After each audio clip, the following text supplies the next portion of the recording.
तो आज का हमारा टॉपिक रहेगा एंड्रोसियम।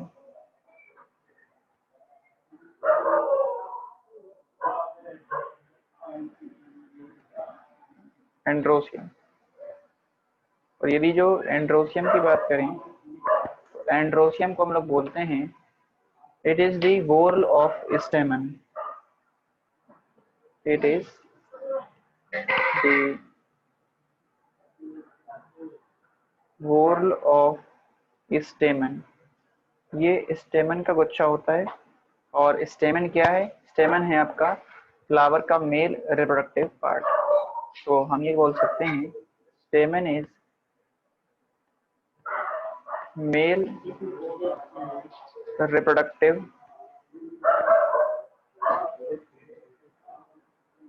Part of flower. स्टेमन जो है ये फ्लावर का मेल रिप्रोडक्टिव पार्ट है।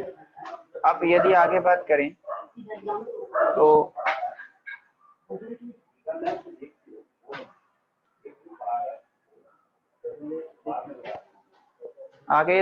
तो हम ये बोल सकते हैं कि जो स्टेमन है, स्टेमन की यदि हम बात करेंगे तो हम ये बोल सकते हैं स्टेमन के अंदर दो मेन पार्ट होते हैं।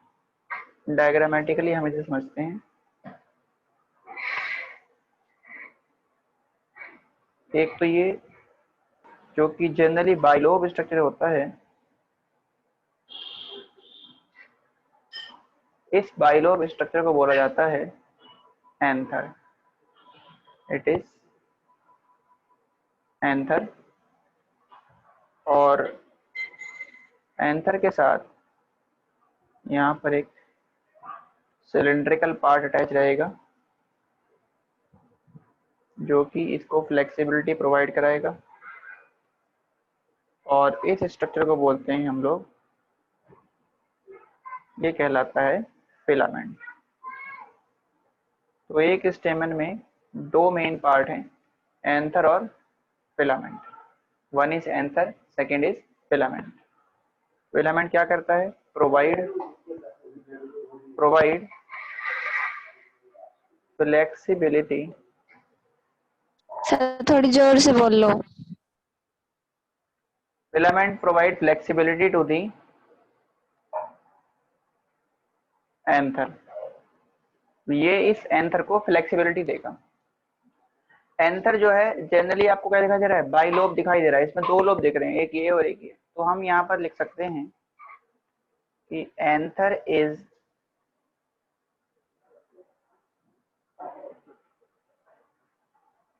Generally bilobe.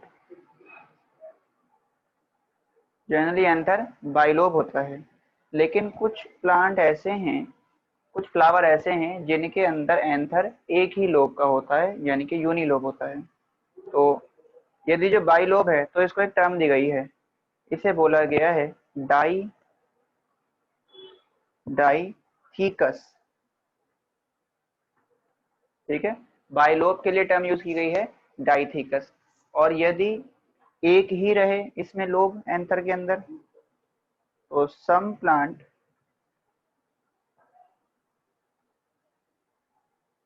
Plant has uni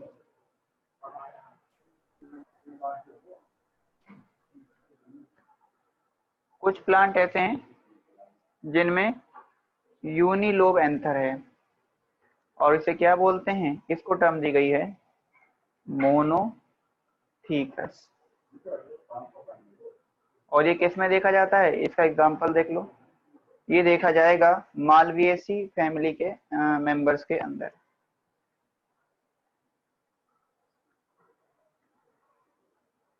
मालविएसी family में देखा जाता है ये।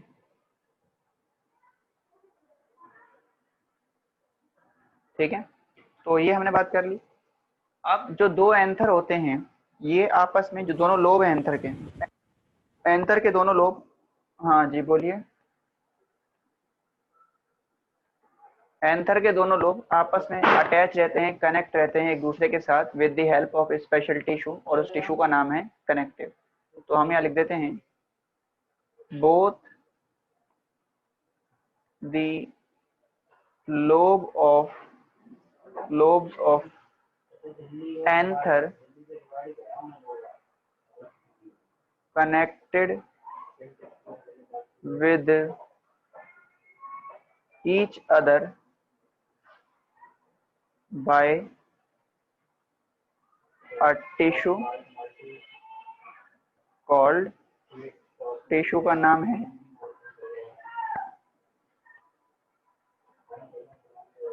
कनेक्टिव। ठीक है, अब देखो, क्योंकि एक बात अब आप याद रखिएगा, क्योंकि मोनोशियस या मोनोथीकस एंथर के अंदर दो लोब तो है ही नहीं, इसलिए इसमें क्या होगा, देयर इज नो कनेक्टिव, इनमें कनेक्टिव भी प्रेजेंट नहीं होता। ठीक है, तो ये बातें हमने समझ ली। अब हम देखते हैं एंथर के शेप के बारे में, कि जो एंथर है उसकी अलग अलग शेप हो सकती है, तो डिफरेंट शेप का हो सकता है एंथर। ये आप सभी ने नोट कर लिया होगा, ये डायग्राम बना लिया होगा। अब हम बात करते हैं, रुक जाओ सर, बना रहे हैं। हाँ बना लीजिए, शेप्स ऑफ एंथर। तो यदि जो एंथर की शेप के बारे में कहे, तो एंथर की हमारे पास डिफरेंट शेप हो सकती हैं।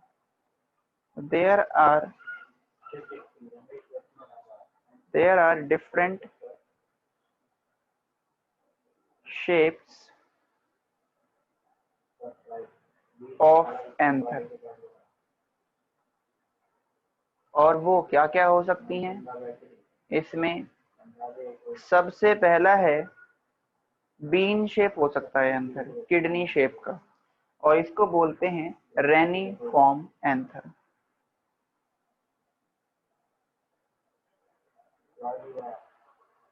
रेनिफॉर्म एंथर, रेनिफॉर्म में क्या होता है, एंथर इज बीन शेप, या इसको बोल सकते हो आप किडनी शेप हो सकता है। ठीक है, कैसा दिखाई देगा ये, डायग्रामेटिकली देख लेते हैं। ये कुछ ऐसे दिखाई देगा आपको, बीन शेप या किडनी शेप।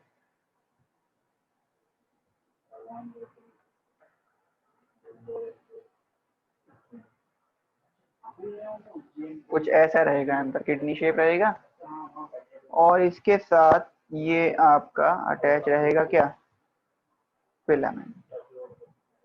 ठीक है जी, तो ये हो गया बीन शेप। और ये किस में देखा जाता है, एग्जाम्पल यदि देखोगे कि भाई रेनिफॉर्म एंथर किस में देखा जाता है, ये देखा जाता है आपका चाइना रोज के अंदर, चाइना रोज में। तो पहला हमने देख लिया शेप के अंदर रेनिफॉर्म शेप। अब रेनिफॉर्म सर शेप जो के आपने बाद हम शेप बनाई है वो दिख नहीं रही। ये वाली दिख नहीं रही, किसी को नहीं दिख रही है? सर विजिबल है। विजिबल है बेटा, एक बार आप देखो, क्या पता हो सकता है नेटवर्क में प्रॉब्लम चल रहा हो आपके।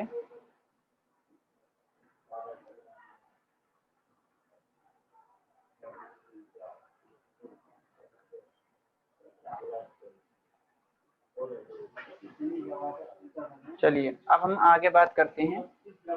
फर्स्ट तो हमने देख लिया रेनिफॉर्म, रेनिफॉर्म के बाद सेकंड की अगर हम बात करेंगे, तो सेकंड शेप जो होगा वो होगा बो शेप। बो का मतलब जैसा होता है ना, जो एरोटिप टाइप होता है, कुछ इस तरह से।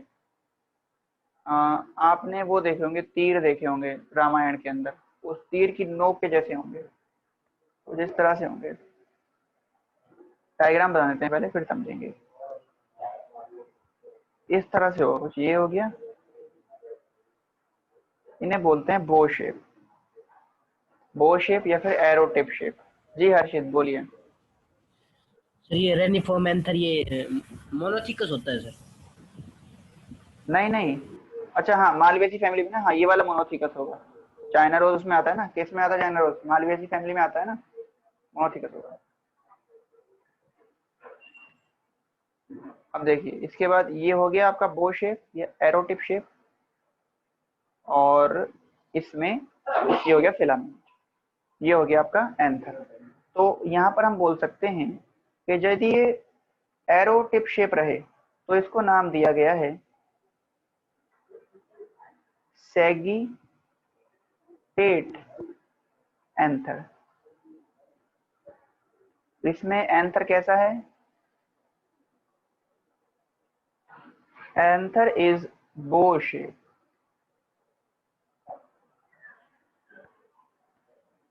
एंथर इज बो शेप, या आप इसको बोल सकते हैं एरो टिप शेप। और ये जो बो शेप, ये एरो टिप शेप है, ये किस में देखा जाएगा? इसका एग्जांपल है फैमिली एस्पेरागेसी।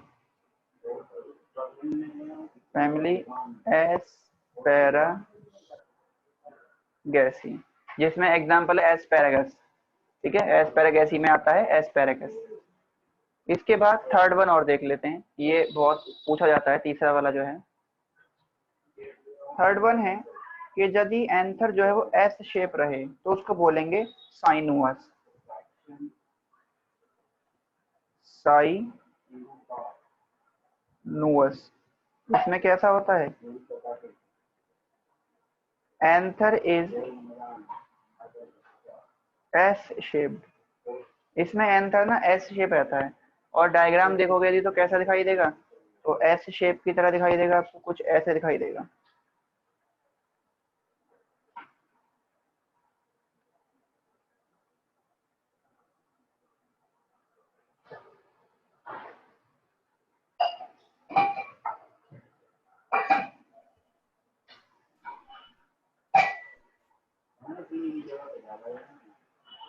और ये हो गया, ये एंथर हो गया, और इसके साथ ये अटैच जो है दिस इज फिलामेंट। ठीक है जी। और ये किस में देखा जाएगा? इसके एग्जाम्पल आपको याद रखने हैं।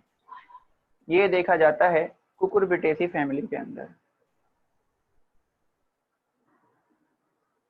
कुकुरबिटेसी। और कोई एक एग्जाम्पल बता सकते हैं कुकुरबिटेसी फैमिली का आप लोग, क्योंकि आप बहुत इसको बार बार हम लोग डिस्कस कर चुके हैं। कुकुम्बर। कुकुम्बर हो गया, बिटर गॉड हो गया। ठीक है, तो लिख लेते हैं कुछ एग्जाम्पल, है ना। जैसे एक हो गया बॉटल गॉड। बॉटल गॉड क्या होता है? घिया। बॉटल गॉड हो गया। एक हो गया स्नेक गॉड। स्नेक गॉड क्या होता है? तोरी। एक आपका हो गया बिटर गॉड। बिटर गॉड क्या है? करेला। ठीक है, इसके अलावा आपका ये हो गया कुकुम्बर हो गया, आपका वाटर का मेलन हो गया। ठीक है जी, तो ये हो गए आपके। वाटरमेलन भी आता है। हाँ, वाटरमेलन भी कुकुरबिटेसी फैमिली का मेंबर है। और मेलन। तो ये हो मेलन, वाटरमेलन हो गया ना। मेलन किसके साथ? वो एक और आता है सर। खरबूजा होता है वो, मस्क मेलन बोलते हैं उसको। वो भी इसी का मेंबर है, इसी का मेंबर है वो भी। लिख दूं वो भी, लो ये भी लिख देते हैं, मस्क मेलन। इन सब में खास बात क्या होती है बता सकते हो कोई? Bitter gourd, snake gourd, bottle gourd, cucumber, watermelon, musk melon में इन सब के अंदर टेंड्रिल देखी जाती है। ठीक है जी, तो ये हो गया हमारा टाइप्स ऑफ एंथर। एंथर की हमने शेप्स पढ़ ली। अब ये सब आपने नोट कर लिया होगा। सर वो बोटल गार्ड के ऊपर क्या लिखा हुआ है? बॉटल गार्ड के ऊपर ये वाला, ये तो बेटा इसका पूरा नाम है कुकुरबिटेसी फैमिली। यहाँ लिख देता हूँ मैं, अगर वहां समझ में नहीं आ रहा तो। Cucurbitaceae, CAE। चलिए डन, सभी ने ये नोट कर लिया, एग्जाम्पल भी लिख लिए होंगे। अब हम लोग आगे बात करते हैं। तो नेक्स्ट हमारे पास आता है स्टेमन का अटैचमेंट। स्टेमन जो होते हैं ये आपस में एक दूसरे के साथ जुड़े हुए रहते हैं, आपस में जुड़े हुए रहेंगे। यदि आपस में जुड़े हुए रहें तो उसको बोलेंगे कोहेशन। और यदि ये किसी दूसरे स्ट्रक्चर के साथ, फ्लावर में किसी दूसरे स्ट्रक्चर के साथ जुड़ जाए स्टेमन, जैसे आपके पेटल के साथ जुड़ जाए या टेपल के साथ जुड़ जाए या फिर गाइनोशियम के साथ जुड़ जाए, तो इस तरह के अटैचमेंट को बोलेंगे एडेशन। आपने फिजिक्स में कुछ फोर्स पढ़ी होंगी, कोहेशन फोर्स और एडेशन फोर्स। जो सेम पार्टिकल के बीच में लगती है उसे बोलते हैं कोहेशन, जो डिफरेंट पार्टिकल के बीच में लगती है उसे बोलते हैं एडेशन। उसी तरह से बायो में भी हम यहाँ पर इस कंसेप्ट को यूज करते हैं कि यदि स्टेमन आपस में जुड़ जाए तो कोहेशन, किसी डिफरेंट स्ट्रक्चर के साथ जुड़ जाए तो एडेशन। ठीक है, तो हम देखेंगे attachment of स्टेमन।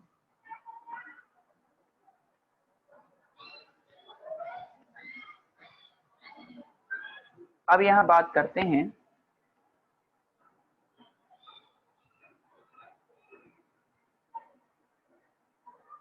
Attachment of स्टेमन,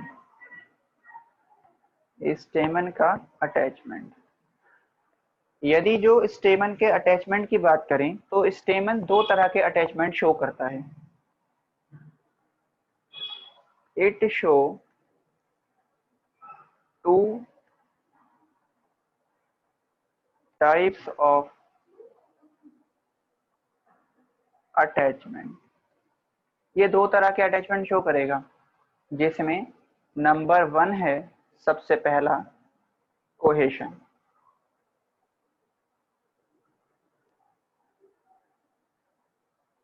cohesion में क्या होगा, हमने आपको अभी बताया था, in this type of attachment stamens attached to या attached with each other, इसमें स्टेमन एक दूसरे के साथ जुड़े हुए रहते हैं। ठीक है, और यदि एक दूसरे के साथ जुड़े हुए रहें तो इसे क्या बोलेंगे, कोहेशन। अब कोहेशन में ना नोट करके हम 2 पॉइंट लिखते हैं। देखो, यदि जो स्टेमन यूनाइटेड हैं, फ्यूज्ड हैं, आपस में अटैच हैं, तो उस कंडीशन को बोलेंगे synandrous. If stamens are united, यदि स्टेमन एक साथ जुड़े हुए हैं तो उसको क्या बोलेंगे, यूनाइटेड, इसको बोलेंगे हम लोग सेन एंड्रस। और यदि जो स्टेमन फ्री हैं, यूनाइट रही हैं, इफ स्टेमेंस आर फ्री, यदि स्टेमन फ्री हैं तो इस कंडीशन को बोलेंगे पॉली एंड्रस।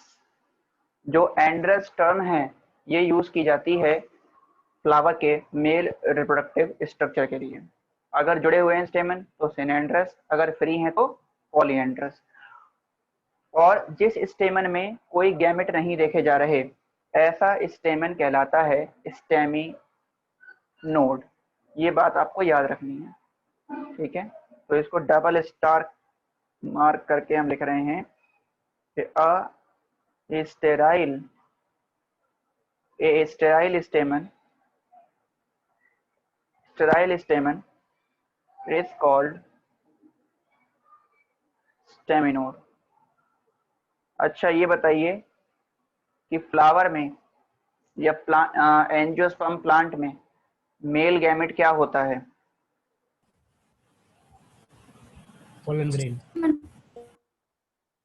मेल गैमेट जो होता है एंजियोस्पर्मिक प्लांट में वो होता है nuclei of generative cell of pollen grain. ठीक है, ये बात याद रखिएगा। आपसे यही क्वेश्चन पूछेगा कि मेल गैमेट क्या है इसके अंदर, और आप आंसर वहां पर पोलन ग्रेन भी आपको दे रखा होगा, तो वहां आपको जनरेटिव सेल के मेल गैमेट भी दे रखे होंगे, तो आप जनरेटिव सेल के मेल गैमेट पर टिक करेंगे अगर जो गैमेट की बात कर रहा है। यदि जो मतलब जनरेटिव सेल के न्यूक्लियस पर टिक करेंगे।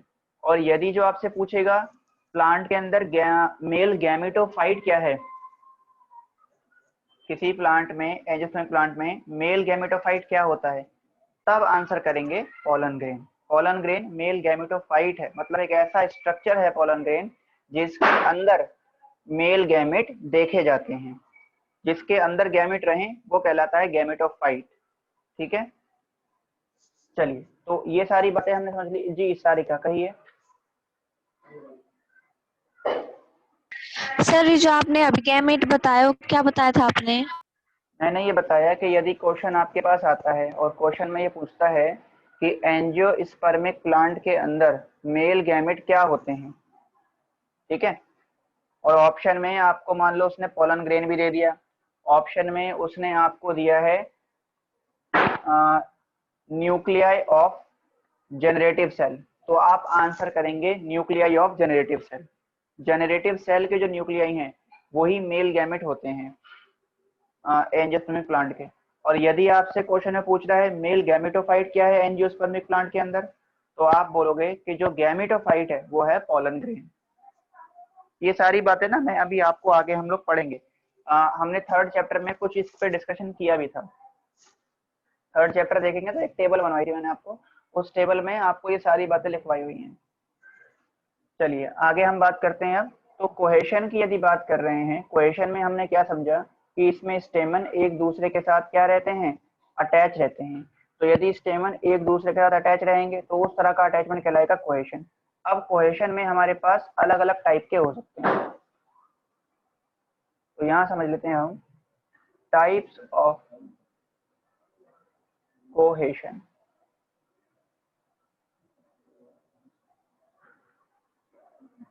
ये वाले पॉइंट आपसे पूछ सकता है, ये आपकी एनसीईआरटी में मेंशन है कि टाइप्स ऑफ कोहेशन की यदि बात करेंगे तो इसमें सबसे पहला है नंबर 1 मोनो एडिल्फस।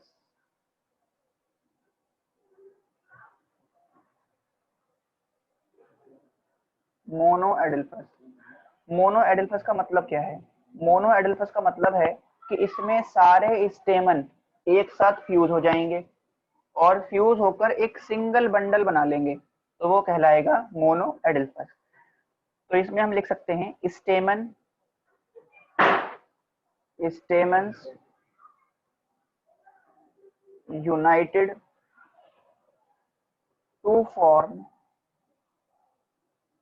ए सिंगल बंडल, यूनाइट होकर एक सिंगल बंडल बना रहे हैं, इसे बोला जाएगा मोनो एडिल्फस। अगर यदि डायग्रामेटिकली देखोगे तो ऐसे दिखाई देगा आपको, स्टेमन ने यूनाइट होकर क्या करा, एक बंडल बना दिया इस तरीके से। ठीक है, तो ये क्या कहलाएगा आपका मोनो एडिल्फस।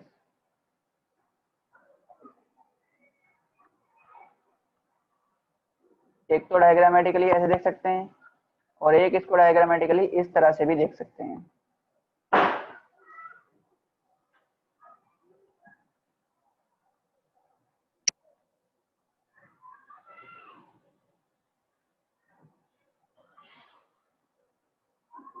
ठीक है, यूनाइट होकर एक बंडल बना रहा है तो ये कहलाएगा मोनो एडिल्फस। एग्जाम्पल देखेंगे यदि मोनो एडिल्फस का, तो इसका एग्जाम्पल हो जाएगा चाइना रोज, चाइना रोज। और स्टेमन को ना हम कैसे रिप्रेजेंट करते हैं, इसका सिंबल होता है ए, ए से रिप्रेजेंट करते हैं हम इसको। तो इसमें ना बहुत सारे स्टेमन हैं, और यदि ये वाली कंडीशन दिखाई जाए, फ्यूज्ड वाली कंडीशन दिखाएंगे हम, ये वाली कंडीशन सिनकार्पस वाली, इसको ऐसे दिखाते हैं ए, और मान लो इसके अंदर 4 स्टेमन है, चारों यूनाइटेड हैं, तो ऐसे कर दोगे ए 4 ब्रैकेट के अंदर, और अगर 4 स्टेमन है चारों फ्री हैं तो A4 लिख दोगे सिंपली। ठीक है, तो ये सिंबल अभी हम आपको पढ़ाएंगे आगे, ये सिंबल आपको याद होने चाहिए, वो आगे पढ़ाएंगे तब आप लोग याद कर लीजिएगा। तो ये हो गया मोनो एडिल्फस। अब दूसरा हमारे पास आता है कि यदि स्टेमन यूनाइट होकर 2 बंडल बना लें तो कहलाएगा डाई एडिल्फस।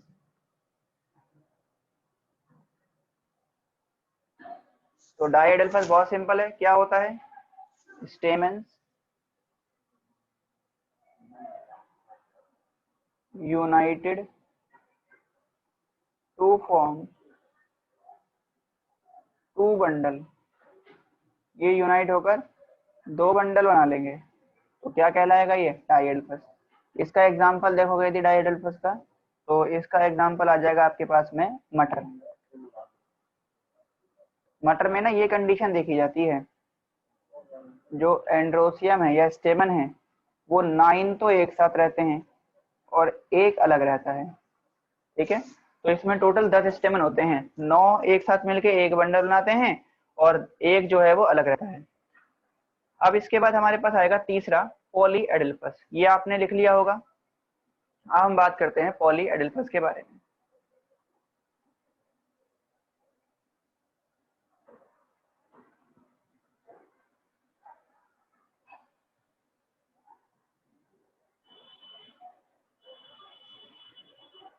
थर्ड वन है पॉलीएडेल्फस। इसमें क्या होगा, स्टेमन यूनाइट होकर कई सारे बंडल बनाएंगे। Stamen united to form many bundle. Stamen unite होकर कई सारे बंडल्स बना लेंगे इसमें, मैनी बंडल्स। तो इसका एग्जाम्पल जो है वो हो जाएगा सिट्रस। ये सिट्रस प्लांट में देखा जाएगा। इसमें कैसे रिप्रेजेंट कर सकते हैं इसे, ये हो गया स्टेमन, ये बना दिया एक बंडल, ये दूसरा बंडल बन गया, ये तीसरा बंडल बन गया। तो इस तरह से इसमें कई सारे बंडल बन जाएंगे। तो ये हो गया आपका पॉलीएडेल्फस। तो हमने यहाँ पर समझ लिया कोहेशन। कोहेशन के बाद जो दूसरा हमारे पास अटैचमेंट आता है वो है एडहेशन। फर्स्ट हमने समझ लिया कोहेशन। सेकेंड जो अटैचमेंट है स्टेमन का उसको बोलते हैं एडहेशन। एडहेशन की अगर बात करें तो इसमें क्या होता है, in this type of attachment stamen attached with other whorl। इसमें स्टेमन दूसरे वोर्ल के साथ जुड़ा हुआ रहेगा, तो इसको बोलेंगे एडहेशन। फिर एडहेशन के भी कई टाइप्स हैं। टाइप्स ऑफ एडहेशन, एडहेशन के कौन कौन से टाइप हो सकते हैं। तो नंबर 1 देखिए इसमें एडहेशन में। एडहेशन में सबसे पहला है एपीपेटलस।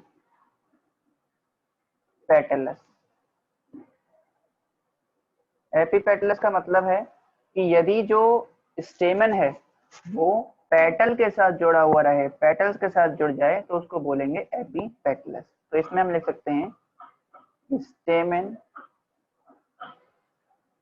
Fused with petals. स्टेमन जो है वो पेटल्स के साथ जुड़ेगा तो एपीपेटलस। और इसका एग्जाम्पल देखोगे तो इसका एग्जाम्पल है ब्रिंजल। और इसको कैसे रिप्रेजेंट करेंगे, इसको ना सिंबल देख लो इसका, इसको हम ऐसे रिप्रेजेंट करते हैं इस कंडीशन को। ये हो गया आपका पेटल, ये हो गया आपका एंड्रोसियम, इसके ऊपर इस तरीके से एक एरो बना देंगे। इसका मतलब क्या है, जो एंड्रोसियम है वो पेटल के साथ, या स्टेमन जो है वो पेटल के साथ जुड़ा हुआ है। फिर नंबर 2 एपीपेटलस के बाद हमारे पास आता है एपीटेपलस।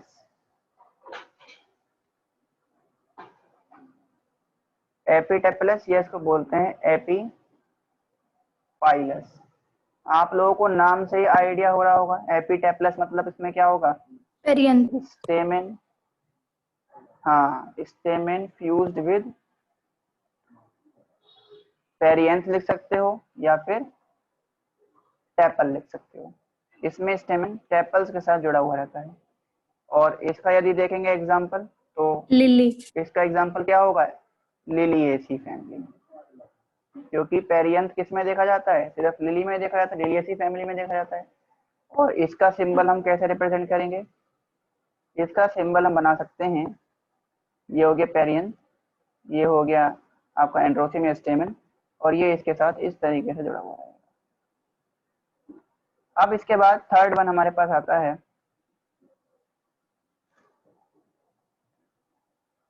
ये है गायनेंड्रस।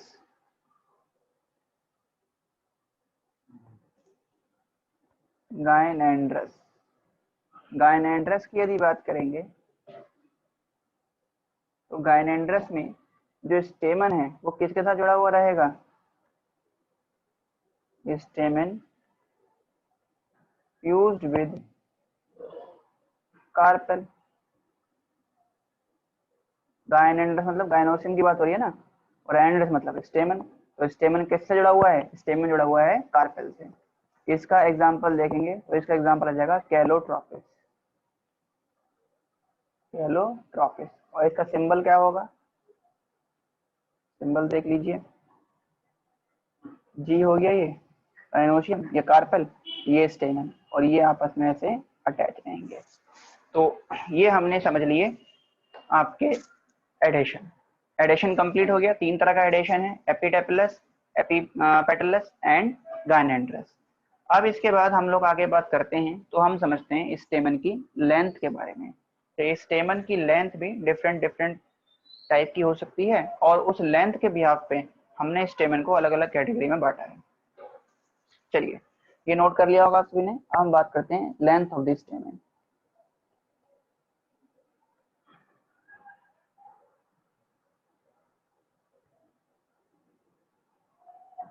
तो नेक्स्ट हमारा टॉपिक है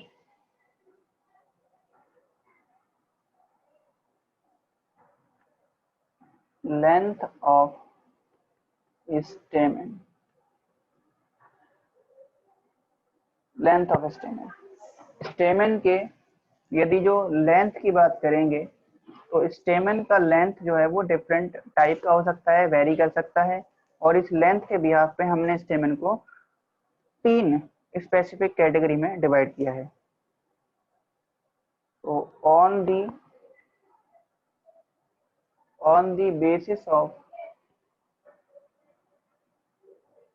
basis of length, stamen is divided into three types। तीन पार्ट में इसको बांटा है, जिसमें सबसे पहला है डायडायनेमस।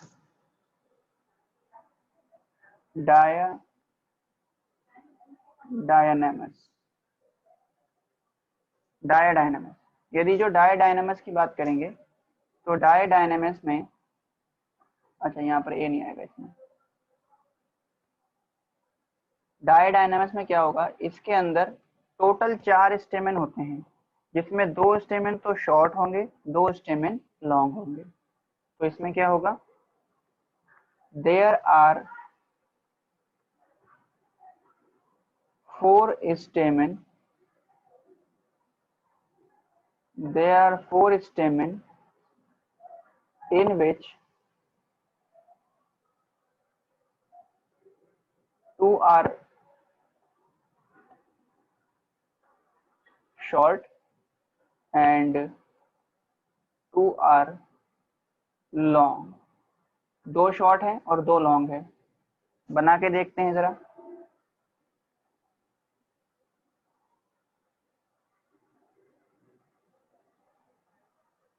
इसमें जैसे ये हो गया शॉर्ट स्टेमन, ये हो गया आपका लॉन्ग स्टेमन, ये एक हो गया शॉर्ट और ये एक हो गया लॉन्ग। तो ये कहलाएगा आपका डायडायनेमस कंडीशन। और ये डायडायनेमस कंडीशन किस में देखी जाएगी? ये देखी जाती है तुलसी में, सेल्विया में आपको देखने को मिलती है, यानी कि लेबिएसी या लेबिटी फैमिली में देखने को मिलेगा। इसके बाद सेकंड जो हमारे पास आता है डायडायनेमस के बाद, वो है tetradynamous. Tetradynamous. Tetradynamous में क्या होगा, यहाँ पर 6 स्टेमन रहेंगे। There are 6 stamen, 6 stamens in which 2 are short and 4 are long। 2 short होंगे, 4 लॉन्ग होंगे। जो 4 लॉन्ग है ना, ये होंगे कैसे, ये होंगे इनर, और 2 जो शॉर्ट हैं ये होते हैं आउटर। कैसे, ये हम डायग्राम में देखते हैं एक बार।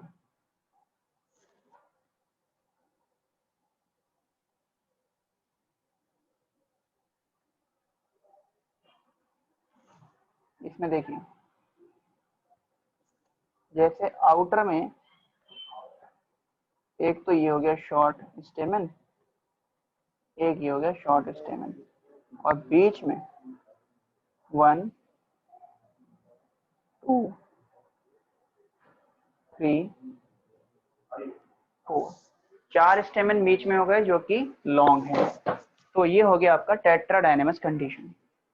और ये जो टेट्रा डायनेमस कंडीशन है ये किस में देखने को मिलती है, ये मिलती है हमको मस्टर्ड में देखने को। मस्टर्ड किस फैमिली में आता है, ब्रेसिकेसी फैमिली में आएगा। इसके बाद थर्ड वन जो लेंथ के बिहाफ से हमने डिवाइड किया है वो है हमारा हेटेरोस्टोमोनी।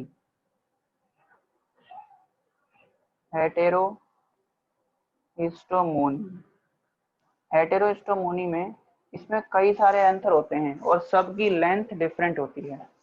तो हम ये लिख सकते हैं कि there are many stamen with different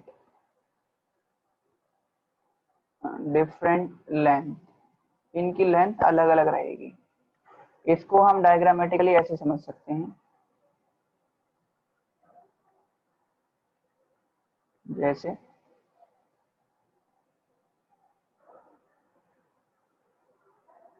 और इसमें जो स्टेमन होंगे उन सब की लेंथ वेरी करेगी।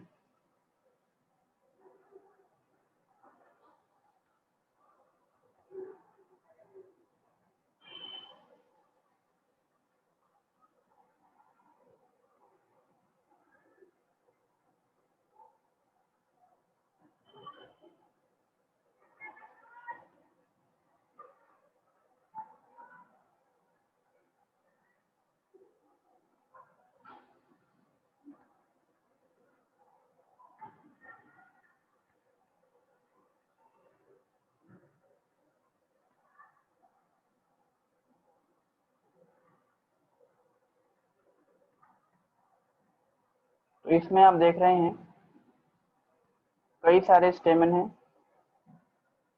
और सबकी लेंथ क्या है, वेरी कर रही है।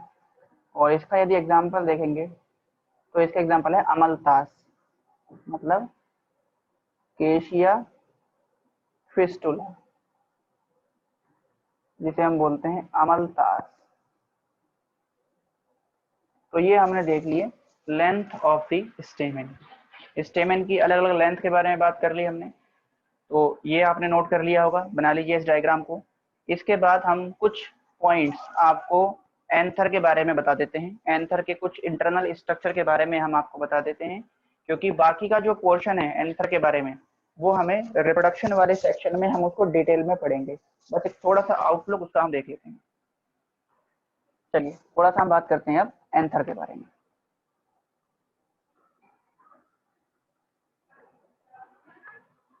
देखिए, यदि जो हम एंथर की बात करें तो एंथर जनरली हम लोग बात करेंगे बाइलोब एंथर की।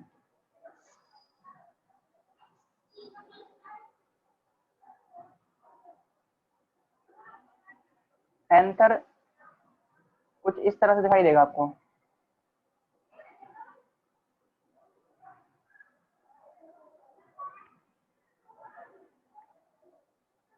ये एंथर के अंदर 2 लोब हैं, ठीक है, 2 एंथर लोब। अब हमने क्या करा, हमने इसको ना यहाँ से कट किया बीच में से, और कट करके इसको यदि देखेंगे, कट करके ना इसका ट्रांसफर सेक्शन देख रहे हैं, तो यदि जो इसका टीएस देखेंगे तो ये हमें कुछ ऐसा दिखाई देगा।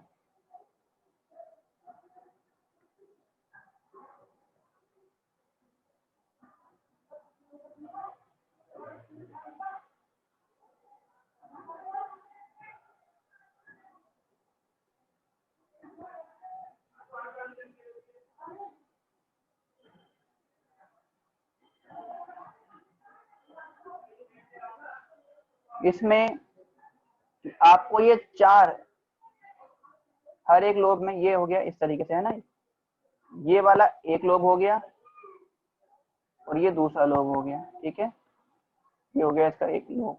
एक लोब में आपको 2 धसे हुए स्ट्रक्चर दिखाई दे रहे हैं। ठीक है, इसको बोलते हैं थीका। तो हर एक लोब में आपको 2 थीका दिखाई देंगे, और इस लोब को ना हम ऐसे मेंशन कर देते हैं, इस लाइन से मेंशन नहीं करते हैं, इस लोब को हम लोग ऐसे मेंशन करते हैं। अरे ये तो पूरा डायग्राम ही चला गया।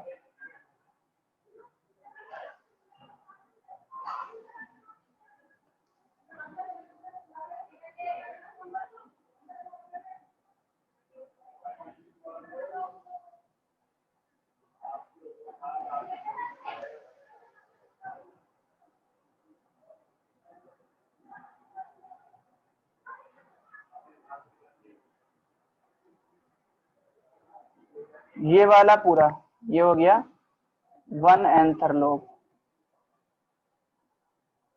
तो आपको इसमें 2 लोब दिखाई दे रहे हैं। अब देखिए, हर एक लोब में हमें 2 स्ट्रक्चर दिखाई दे रहे हैं, 2 धसे हुए स्ट्रक्चर हैं, जिसको हम लोग बोलते हैं माइक्रोस्पोरेंजियम।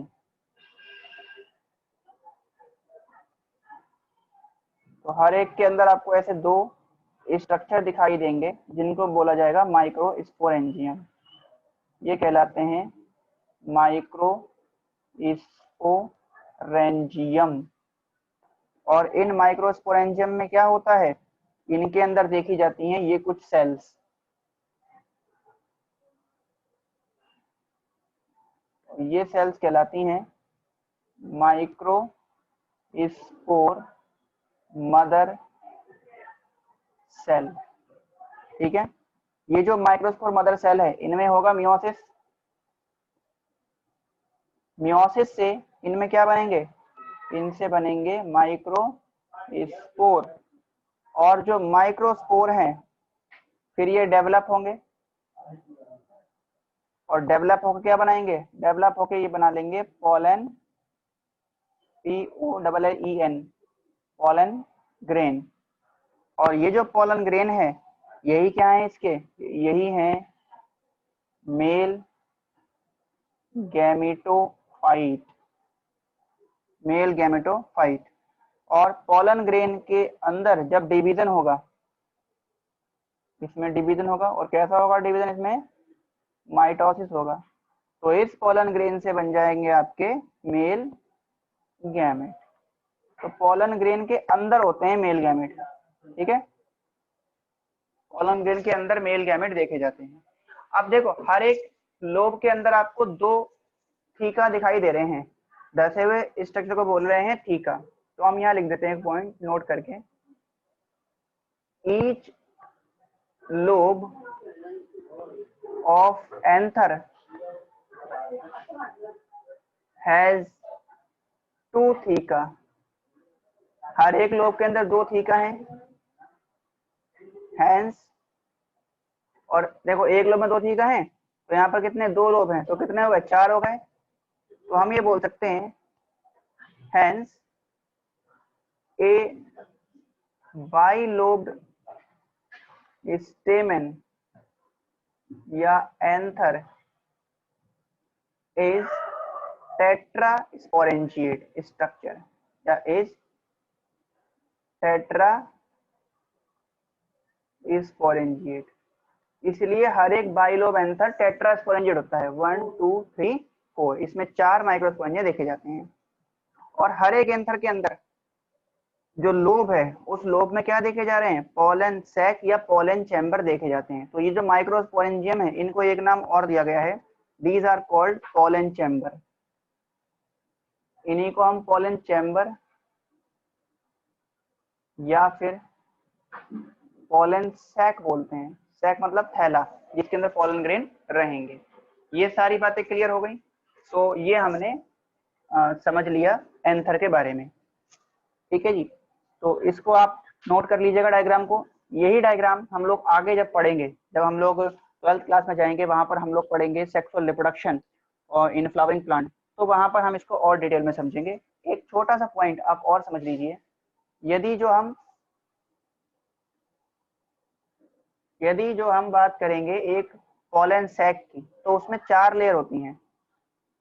अब पोलन सैक हैज 4 लेयर। अब पोलन सैक का मतलब पता है ना, पोलन सैक मतलब इसकी बात हो रही है, ये जो स्ट्रक्चर है यानी कि माइक्रोस्पोरेंजियम की बात हो रही है। तो इसमें 4 लेयर हैं, उन लेयर के नाम लिख लेते हैं। कौन कौन सी लेयर है? एक तो है